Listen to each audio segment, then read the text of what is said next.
Зосима Янацкая – местно чтимая святая. Она была последней игуменей покрова Янацкого женского монастыря вблизи села Дедово на территории нынешнего Федоровского района республики.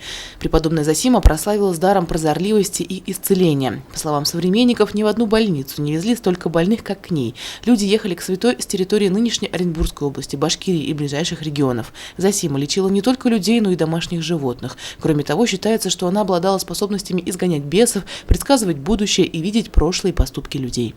Сопровождает раку с мощами преподобной Зосимы Янацкой монахиня Амфилохия. Она может поведать прихожанам историю земного пути провидицы, расскажет, как правильно поклониться мощам и попросить помощи. Ведь уже есть множество доказательств тому, что местночтимая святая матушка Зосима помогала страждущим. Наша матушка Зосима, она уроженка Башкирии и Оренбургской области, потому что родилась она на границе Башкирии и Оренбурга.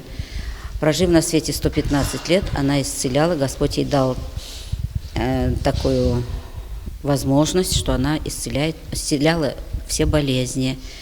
И вот на вопрос, о чем можно молиться, матушке Зосиме, я вам скажу одно, что начиная от вашего здравия, что у нас самое дорогое, и кончая вашими мировыми проблемами. Какие вот есть проблемы? Наша матушка Зосима очень внимательно относится к нашим просьбам.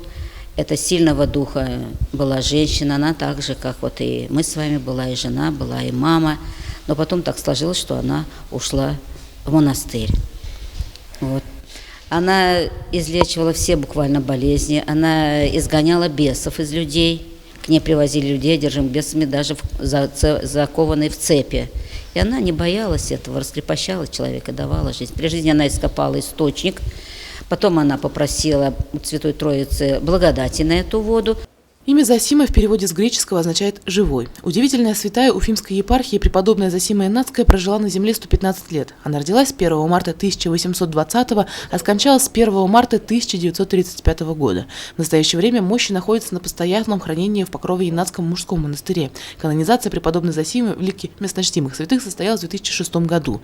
Рака с мощами Зосимы Янацкой пробудет в городском храме Отрады и Утешения до 3 января. Поклониться в святыне можно в любое время. И даже если вас ничего не беспокоит и нет никаких проблем, можно просто попросить у матушки Зосимы мира на земле и счастья для всех живущих. Не зря это все перед праздником. И так скоротечно, быстро мы собрались и сюда, вроде как и не планировалось. А матушка Зосима, видно, так захотела. Батюшка благословил нас приехать сюда именно с мощами. То мы с мощевичком ездим, то мы с иконой ездим, а это целиком вся рака. И пребывает ее мощи здесь. Значит, она привезла сюда частицу добра, частицу благодати, частицу духовности, чего нам не хватает. И хочется поздравить с началом праздника нашего, что заканчивается пост, что мы его достоверно провели хорошо, что желаю всем здоровья, самое главное – здоровья, спасения души. Чтобы время у нас сейчас тяжелое, а я всем здоровья желаю и спасения главной души. Мы каждый должны знать, что после смерти нашей мы за каждый шаг, за каждую провинность нашу будем перед Богом отвечать. И поэтому думайте об этом. Как можно меньше грехов берите с собой туда. Мы с вами ничего не возьмем, а возьмем одни грехи. Всегда об этом думайте. Храни вас Господь и Матерь Божья. Елена Афанасьева, Дамир Хайбуллин, Гульгина Раскильдина, телекомпания СТВ.